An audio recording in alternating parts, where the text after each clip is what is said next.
capitale, a aussi un élément majeur, la création du réseau des femmes. Et l'histoire comme on a dit, le texte de la fois, que l'idée de réseau panafricain commence à prendre le but à partir de cette année-là. Notamment aussi, je peux mentionner aussi l'hospitalité. Là, je vois que c'est aussi vraiment cadre pour notre pays. Merci beaucoup. Merci, Monsieur le Président. Une question?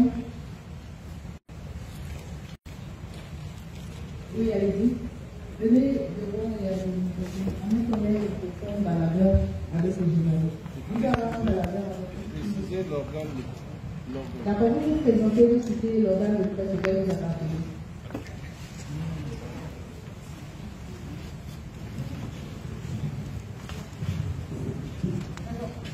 Bonjour à tous. Moi, je représente Amélie Déani, journaliste à la radio nationale. Alors, ma question s'adresse directement à Madame la directrice générale de la société Charlie Mézo. Madame la directrice, beaucoup d'assises se sont tenues ici à Damila sur tous les problèmes dont souffre la population, que ce soit l'accès à l'eau. Et ces derniers temps, également, vous avez effectué assez de déplacements, que ce soit en capitale ou à l'extérieur du pays, pour favoriser l'accès à l'eau aux populations. Alors, à l'issue de ces assises, qu'est-ce qui va changer cette fois-ci? Parce que ce problème d'accès à l'eau, même ici à la capitale, se pose toujours avec acuité. Qu'est-ce qui va changer cette fois-ci, Madame la Ministre? Merci. Alors, une question pertinente. Je pense que vous avez remarqué depuis quelques années, vous l'avez si bien dit, qu'on a fait beaucoup de déplacements. Ces déplacements, ce n'est pas fortuit. C'était dans le cadre des projets, de divers projets d'ailleurs, en termes d'extension ou d'augmentation au niveau de la production. Donc c'est dans ce sens-là qu'il a fait ce déplacement. Déjà, à l'AE, comme ils ont répété depuis 4 jours, c'est une association professionnelle qui permet de faire des échanges d'idées, des innovations, s'adapter aussi aux changements climatiques par la mise en place de nouvelles technologies, etc. Donc, à l'AE, déjà, l'ASP a beaucoup bénéficié de certains projets, pas seulement l'ASP, mais même la mairie de N'Djamena, le groupe. Vous savez que l'ODD vise 83% à l'horizon 2030. Et donc, on ne peut pas juste croiser les bras et rester à attendre que 2030 arrive et voir pourquoi on n'a pas atteint ce taux-là. Et aussi au niveau du ministère qui gère la politique nationale, on est passé de 20% à 40% et 63% maintenant. Mais ce n'est pas assez. Parce que l'objectif, c'est 83% à l'horizon 2030. Pour y arriver, il faudrait mettre en place les différents projets, les différentes réalisations. C'est d'ailleurs la politique du chef de l'État et la politique gouvernementale d'atteindre par tous les moyens ce taux-là. Et la SE ne peut que mettre en application cette politique-là. Donc nous, on est les hommes en grand H du terrain pour mettre en application la politique gouvernementale. Donc s'il y a des projets à réaliser, on les fait. S'il y a des études à réaliser avec des experts ou bien même des experts au niveau de l'AE, on les fait. Donc vous allez toujours nous voir au terrain jusqu'en 2030, Inch'Allah. Merci. Merci, Béji. Une question. Vous présentez, vous devez le nom de votre organe de presse. Je vous demande si la démonstration de fabriquer des documentaires. Si vous avez posé la question, j'ai 2 jours plus loin. Merci. Donc, vous allez systématiquement le débat. Oui. Voilà. Merci. Moi, je suis Baïnor France de la radio FM Liberté. Moi, ma question s'adresse au président de l'AE. Monsieur le Président, nous sommes aujourd'hui à la 89e session de l'AE. Comment expliquez-vous que jusqu'à présent, l'Afrique peine à offrir de l'eau potable à la population? Pourtant, ce n'est pas les ressources en eau et surtout les eaux douces qui manquent dans l'Afrique de ce pays-là. Merci. Avec l'accès des populations à l'eau potable, bon, il faut dire que l'accès s'améliore, mais les populations augmentent. Ça fait quoi? Ça fait que l'accès a l'impression de reculer. C'est vrai. Mais le problème du secteur de l'eau en Afrique est un problème de volonté politique. Ce n'est pas autre chose, c'est un problème de volonté politique. Les ressources financières dont on a besoin pour réaliser les extensions de réseau, pour alimenter les populations dans les villes urbaines qui, elles aussi, s'étendent, n'est pas une somme d'argent qui est inimaginable, qu'on ne pourrait pas éventuellement, auquel on ne peut pas accéder. Mais il faut que les différents gouvernements, les différentes autorités décident un beau jour de dire pendant 3 ans, on ne va mettre notre budget que dans le secteur de l'eau, en utilisant bien sûr le budget pour d'autres sources, pour d'autres dépenses qui sont des dépenses nécessaires. Bien sûr, on ne va pas dire qu'on va mettre tout le budget de l'État dans le secteur de l'eau et puis ne pas mettre du budget dans la santé, ou ne pas mettre du budget dans l'école. Non, c'est pas ce que je suis en train de dire. Mais s'il y a des dépenses qui ne sont pas forcément nécessaires, autant mettre un maximum dans le secteur de l'eau. Parce que l'amélioration de l'accès à l'eau potable joue inéluctablement sur la santé. Et la santé joue sur la productivité des individus pris individuellement. Et cette productivité prise individuellement joue sur la productivité globale de la nation.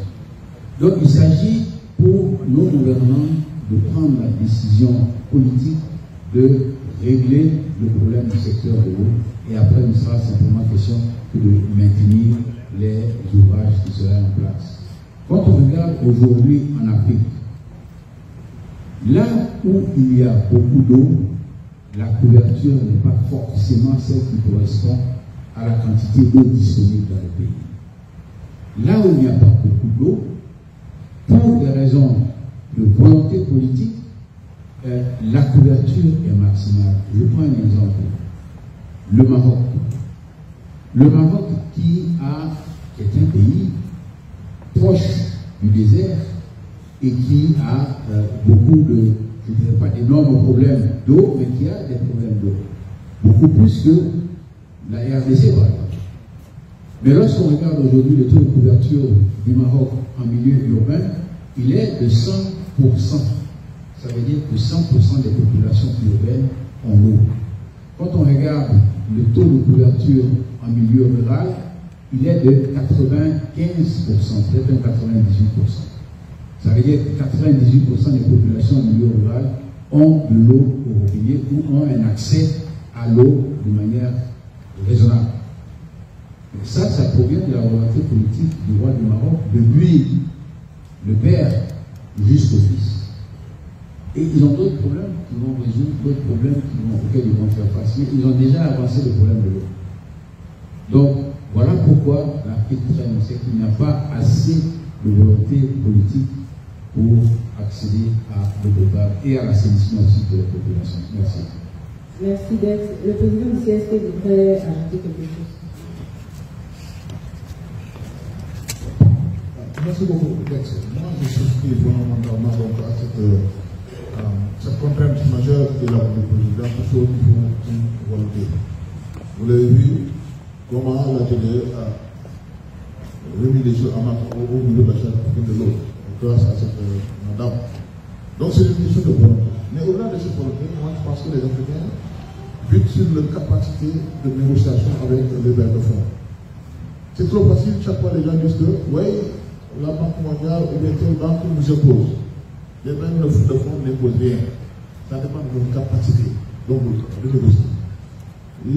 Les accords de prêt que les gens font, il y a toujours ce qu'on appelle,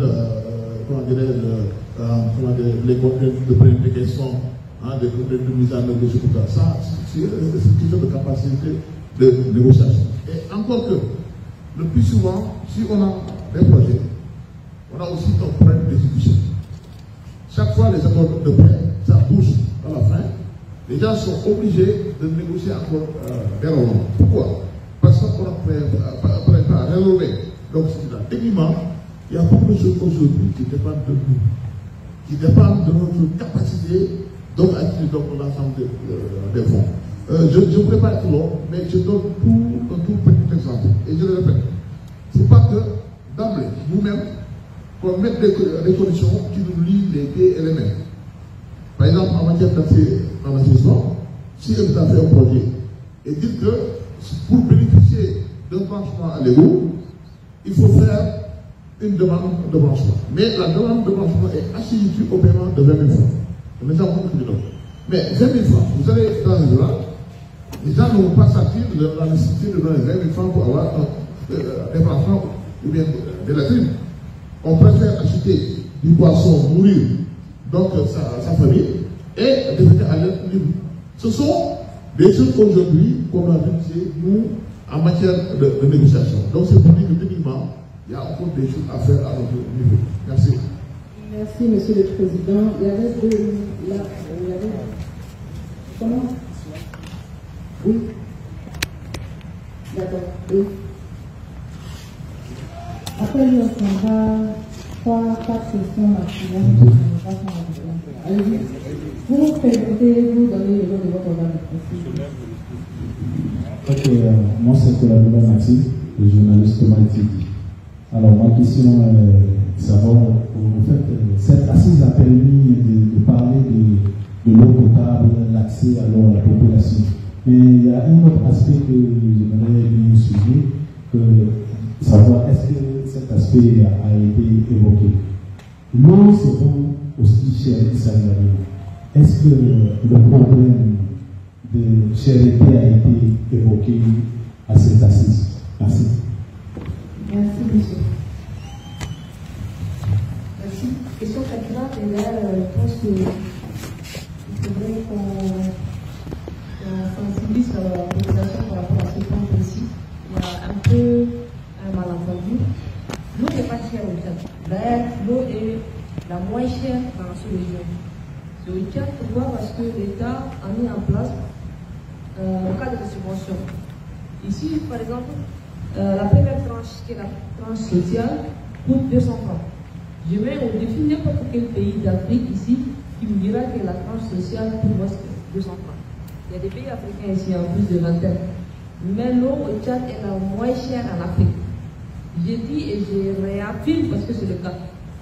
De 0 à 12 mètres cubes, c'est à 200 francs. Tant que tu es sur la première tranche, de 0 à 12 mètres cubes, tu payes juste 200 francs le mètre cube.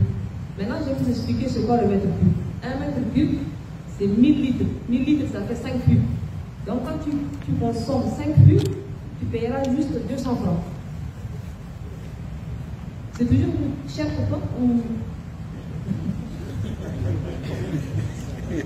donc, en dehors de ça, il y a aussi un problème de gaspillage. Vu que l'eau est tellement moins chère, les gens commencent à abuser en gaspillant. Il ne faudrait pas qu'on gaspille cette ressource-là. Déjà, c'est une ressource qu'on doit la protéger. Nous, au Tchad, vous savez, on utilise les forages. Cette technique-là, il faut vraiment qu'on soit conscient qu'il y a cette question de pollution. Il faut qu'on protège nos nappes. Il faut qu'on protège notre ressource. Cette ressource n'est pas pour la vie. Elle peut tarir, elle peut disparaître, ainsi de suite. Et nous, ici au Tchad, on n'a pas ce système de traitement des eaux usées ou bien traitement des eaux de pluie. Donc, on n'utilise que la ressource souterraine. Et si cette eau disparaît, c'est là qu'on va commencer à se poser des questions en disant quelle est la solution suivante. Les restes des solutions coûtent encore plus cher. Traiter l'eau, c'est très cher. Comme le texte disait tout à l'heure, au Maroc, ils utilisent l'eau de mer. Donc, il faudrait traiter le sel. C'est un système extrêmement cher. Et donc, je suis certain qu'au Maroc, le mètre cube ne coûte pas 200 francs. Donc, passez s'il vous plaît ce message-là aux Tchadiens. Quand ils consomment 5 cubes, ils paieront juste 200 francs. Je pense que 200 francs là, le plus, 1000 francs, 2000 francs. Et c'est juste quoi 50 000, rien du tout. Voilà. Merci. Merci Madame la DG. Au journaliste, je voudrais rappeler que nous avons dans le panel des femmes professionnelles, les jeunes professionnels pour qui l'AE a de grands projets. Donc, j'aimerais bien recevoir une question de chaque entité. Merci. Bonjour, je suis Ghislaine Alataoum de la télévision Tchad 24. En tant que le directeur exécutif de l'AE, le défi majeur qui empêche actuellement l'accès à l'eau aux populations africaines, c'est bien évidemment la volonté politique. Alors que ici, à la 89e session du Conseil, le thème c'est défis environnementaux et changements climatiques. Alors il y a une sorte d'amalgame qui s'installe là dans ma tête. Pouvez-vous nous énumérer les angles des dits défis? Qu'est-ce qui est appelé défis environnementaux et défis climatiques, défis changements climatiques qui empêchent l'accès à l'eau? Alors, d'un côté, c'est plutôt la volonté politique. Merci. Il faut bien comprendre les choses. Il y a la volonté politique qui est nécessaire pour que les investissements se fassent, parce qu'il s'agit de ressources financières. Il y a la volonté politique nécessaire pour que les extensions des réseaux et des infrastructures puissent être actées. Ça, c'est la volonté politique parce que c'est un problème de financement. Mais nous sommes aujourd'hui dans un monde dans lequel, si nous regardons bien, les changements climatiques affectent énormément les ressources en eau. Les problèmes environnementaux, la pollution, affectent effectivement les ressources en eau. Pourquoi la pollution affecte les ressources en eau? Parce que lorsque vous avez par exemple des eaux de surface, je prends l'exemple des eaux de surface que vous utilisez pour envoyer l'eau potable aux populations, plus ces eaux de surface sont dégradées, plus ça va coûter cher de les rendre potables. Et si ça coûte cher de les rendre potables, ça va coûter cher, on vient de parler des tarifs là, le tarif va coûter beaucoup plus cher parce que le tarif, ce n'est que la mise en exergue des différentes dépenses pour emmener de l'eau à la population, pour emmener de l'eau au robinet. Ça, c'est ça qui crée le tarif en quelque sorte. Donc l'environnement, ce que nous avons utilisé aujourd'hui comme thématique, c'était de réfléchir un peu sur les changements climatiques. Pourquoi? Parce que un des plus gros effets du changement climatique, c'est la perte de près de 80% de la surface d'eau du lac Tchad. Et nous sommes au Tchad, on a voulu regarder cet aspect de la question.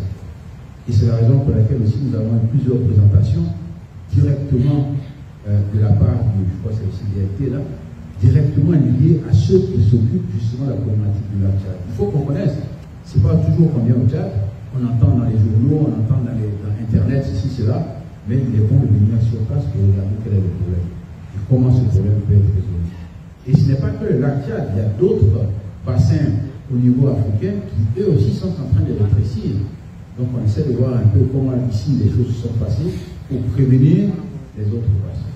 Donc il faut bien identifier les choses. Il y a des problèmes techniques qui font que les ressources diminuent et ce n'est pas évident de satisfaire toute la population parce qu'il y a un élément hyper important que les Africains ne considèrent pas trop. Mais nous sommes en Afrique le continent qui a le taux de croissance au niveau population la plus haute au monde. Ça veut dire que nous nous multiplions à une vitesse qui est supérieure que celle des Français ou des Européens, etc. etc. Je ne vais pas vous dire comment ça se passe, mais nous nous multiplions beaucoup plus vite que ces gens-là.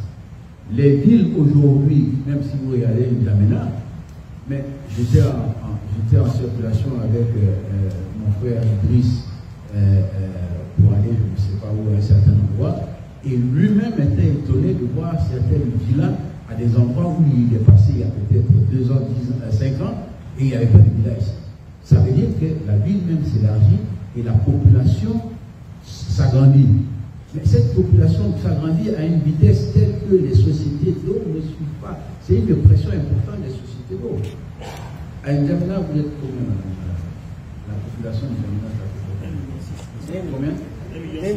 1,6 million. Mais est-ce qu'il y a 10 ans, il y avait 1,6 million? Certainement pas. Il y a 10 ans, peut-être qu'il était à 800 000 ou à 900 000, etc. Donc, cette 1,6 million où on est arrivé là, il faut leur envoyer de l'eau. Est-ce qu'il y a des réseaux? Ils construisent à des endroits où il n'y a pas forcément de réseaux. Il faut de l'argent pour envoyer tout ça. Et ça, c'est la décision politique. Il y a les problèmes environnementaux, les problèmes techniques, il y a les décisions politiques. Merci.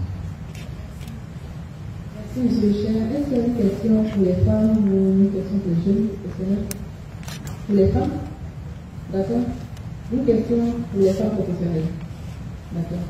Venez. Après, ce sont... Et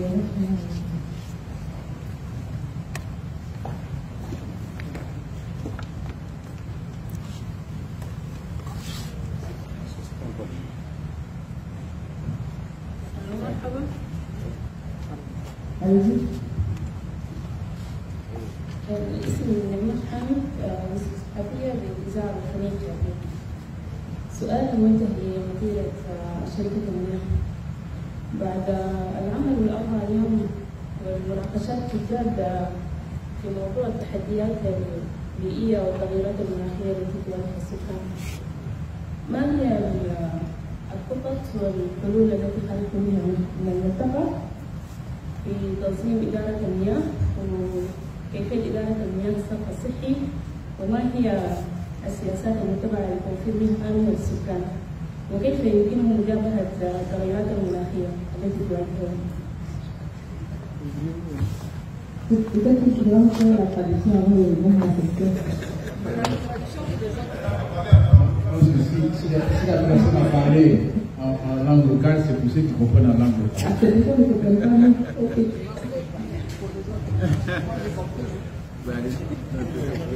Quel est le problème? Ah bon? Bon, qui peut... Quelqu'un peut... Est-ce que c'est adressé aux femmes?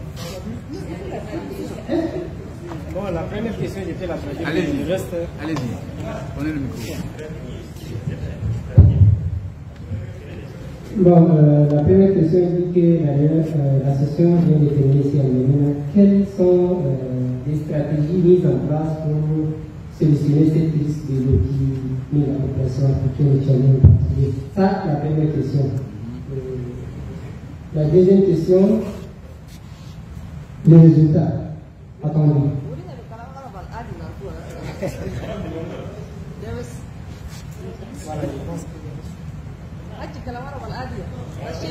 Voilà, c'est la question. C'est la question que la dame a posée ou bien c'est vous votre question? D'accord.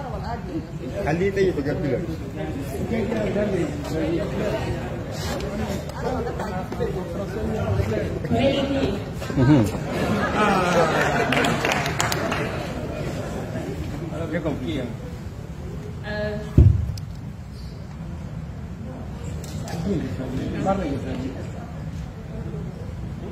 شنو حددتوا استراتيجية لتعديل فوق المئتين ومعزة أمراض للسكان، وآخر استراتيجية حددتوا كيف يقدروا التغيير اللي بيحصل في الجو كيف يقدروا يواجهوا ولا مشكلة؟ التغيرات المناخية. التغيرات المناخية.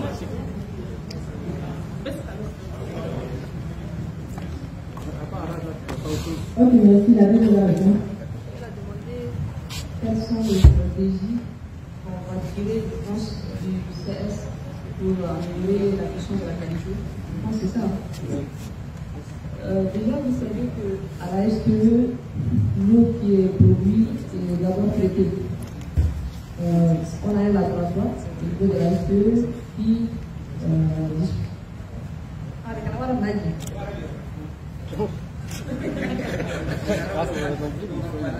ok, mimi nitakwenda hasa kesho hata kama tunamepita ni forage ya Bandara Marangara moi juste rendu directement les institutions pour vigilance il y a un système en laboratoire qui est là il faut y في station qui est là il y a عندنا دريك 35 station في اي station عندنا système اسمه système moi ils ont compris chez le pompe doseuse moi Jakanata nous souffrons produire un traitement de produire un traitement aussi moi hypochlorification produit des fils à la poule de monde des produits que utiliser ou il injecté puis almalé du forage par minute par seconde plutôt le produit là les يقتل الأمراض التي عندنا وفي عندنا كان مرات بهار من forage لما أني أنا شفت لما أني المطر إن مشاكل كنين مشاكل وايدة عند بكتيريا لما شركة تلقى مشاكل الفويدون مشاكل الأنا والجبوتو ويازو بقى كتير بقى بنوت ذات في عشان المشكلة أنا وصلنا أني لكن مطر مشكلة الآخر مشكلة أنا ضمن الفرنسية يعني تقول دبل إن شاء الله دبل سيستم aussi ما نقدروا produire exclusivité parce qu'il y a une norme qui OMS dans la santé. C'est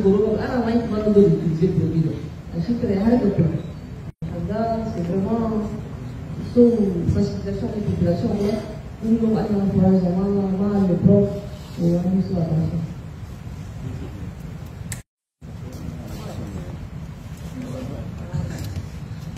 Merci beaucoup. J'interviens par rapport aux normes de potabilité de l'eau et la DG vient d'évoquer. Au Tchad, ici, au départ, on utilisait les normes de l'OMS, comme elle l'a dit tout à l'heure. Mais depuis un certain moment, nous avons nos normes nationales qui sont validées à travers deux décrets. Il y a un décret 615 et un décret 616 qui définissent les normes de potabilité de l'eau au Tchad. Pourquoi nous avons nos normes? Parce que nous ne supportons pas le piment de la même manière que les Blancs. Vous êtes d'accord avec moi que nous mangeons le piment, il n'y a aucun problème. Alors que les Blancs ont du mal à supporter le piment, par exemple. Nous supportons quelquefois dans nos sauces, nous utilisons du natron, du bicarbonate de calcium, pour faire la bouillie quelquefois. Et donc, nos normes sont, comme l'eau est un aliment également, nous l'avons adopté en fonction de notre corps, en fonction de nos capacités, nos facultés alimentaires. Et donc, les normes italiennes ont tenu compte effectivement de ces paramètres. Je m'explique. Quand on prend par exemple le bicarbonate de calcium, les normes OMS disent qu'il faut s'arrêter à 2500 microsiemens par centimètre carré. C'est le terme technique. Hein. Mais nous, au Tchad, ici, les normes nationales, nous allons jusqu'à 4000 microsiemens par centimètre carré parce que par rapport à la capacité de tolérance de notre organisme. Donc nous avons des normes qui nous permettent de dire voilà, cette eau est de bonne qualité pour le Tchad et on accepte et c'est potable. Donc les points d'eau qui sont réalisés dans le cadre de nos projets et programmes, avant qu'on les mette en service, nous prélevons les échantillons que nous envoyons dans nos laboratoires agréés. Il y a le laboratoire national des eaux du ministère de l'hydraulique de Bec et Villard. Il y a le Socorda également. Il y a l'université de Facha. On peut déposer des échantillons et en fonction du résultat, ils peuvent nous dire l'eau est de bonne qualité et acceptable pour une consommation humaine. Et c'est à partir de ce moment où on met l'ouvrage en service et à la disposition de la population. C'est valable pour la société tchadienne des eaux. Les eaux qui sont prélevées, qui transitent à travers effectivement les interstices du sol, qui traversent certains échantillons, parce qu'on a des roches qu'on traverse. Les roches peuvent charger l'eau de l'oxyde de fer, de manganèse et ainsi de suite. Quand ça arrive, ce constituant physico-chimique, nous les testons pour voir si ce n'est pas agressif par rapport à l'organisme. Si les constituants physico-chimiques sont bons, maintenant nous faisons l'analyse bactériologique. Et si l'analyse bactériologique est bonne, en ce moment nous mettons l'ouvrage en service. Dans le cas contraire où il y a des corrections à faire, nous injectons à travers les pompes doseuses de chlore pour essayer de nettoyer l'eau, rendre potable, et on nous mettons à la disposition de la population. Donc l'eau qui est servie à la population est bien contrôlée et nous sommes sûrs de la qualité du produit que nous mettons en service. Voilà ce que je voudrais ajouter. Merci beaucoup. Est-ce que vous avez des questions? Une question pour les jeunes et une question pour les femmes. Votre question s'adresse aux jeunes professionnels ou aux femmes professionnelles. Bon, moi j'ai une question pour les femmes. Alors, il y a eu le souvent. Vous avez une question pour les femmes, monsieur le journaliste? Allez-y. Pour les femmes, allez-y, posez la question. Si elle est adressée aux femmes. Merci beaucoup. Moi, j'ai une question aux jeunes femmes. Mais avant de poser la question aux femmes, parce que lors de l'ouverture de la session, le président de l'EST, il a parlé d'une chose vraiment m'a surpris. Il a dit qu'en Afrique, les femmes passent 2 à 4 heures à la recherche de l'eau. session ici à Yémen concernant l'eau. Alors, au fond de la question, est-ce que vous êtes convaincu qu'à l'issue de cette session, vos soeurs qui sont surtout au village, aux zones reculées, ne passeront pas 2 à 4 heures pour chercher l'eau, juste pour pouvoir faire voir leur famille? Je vous remercie. Merci pour la question.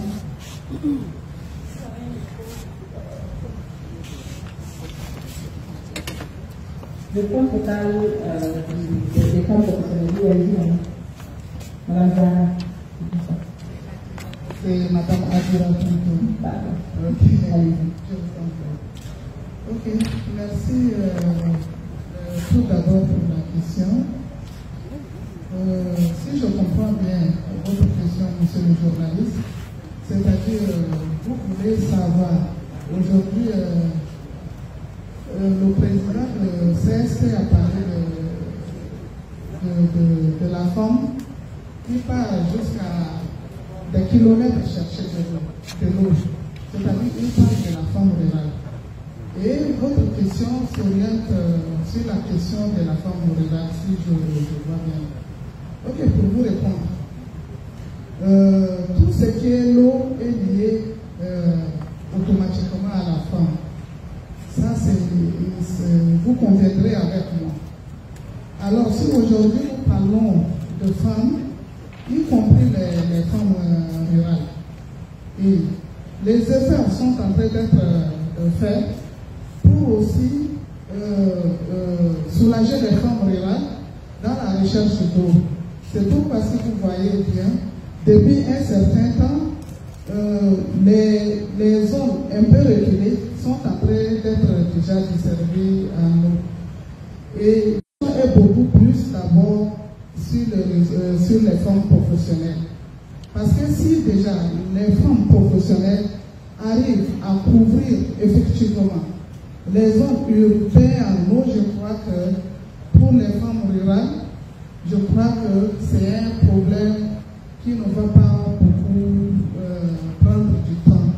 Parce que déjà, il y a des organisations qui sont là sur le terrain, dans les zones rurales, en appui, effectivement, avec l'État tchadien, qui font des forages dans des villages, bien que la ST n'a pas encore pris tous l'autre saison. Mais avec le temps, je crois que le gouvernement ne va pas laisser ces femmes rurales toujours dans ce problème. Mais pour le moment, notre réseau est professionnel. Et si c'est professionnel, ce n'est pas pour autant dire oublier les femmes rurales. Donc, c'est ce que je veux un peu apporter comme la réponse à votre question. Elles ne sont pas oubliées. C'est une question de temps et de planning. Merci. Merci, madame. Une question pour les jeunes. Ah, pardon. Je voudrais juste apporter un peu d'éclaircissement par rapport à la réponse que madame a donnée, parce que la question est vraiment pertinente. La population tchadienne est à 78% rurale et 22% urbaine. Et tout à l'heure, hier, quand vous avez regardé en taux d'accès à l'eau potable, nous sommes à 63,5% de taux d'accès à l'eau potable. Mais malheureusement, les 65%, ça cache une disparité parce qu'il y a beaucoup plus, il y a plus de 40% en milieu urbain, plutôt, et 23% en milieu rural. Donc il y a beaucoup d'efforts à faire en milieu rural. C'est vrai, en milieu urbain, nous avons, quand on prend par exemple la ville de N'Djamena, c'est la capitale, mais celle qui est la moins desservie par rapport à la moyenne nationale. Nous avons une moyenne nationale de 63%, et la ville de N'Djamena, vous conviendrez avec moi, dans la DG, autour de 30%, c'est ça? De plus, 35%. Donc, il y a un effort à faire à ce niveau-là. Et par contre, en milieu urbain, effectivement, nous allons faire beaucoup d'efforts. C'est vrai que l'eau, le robinet n'est pas dans les foyers. Il y a des points d'eau dans les villages. Et l'objectif, c'est de faire en sorte que l'eau soit, qu'on puisse donner de l'eau sociale. L'eau beaucoup plus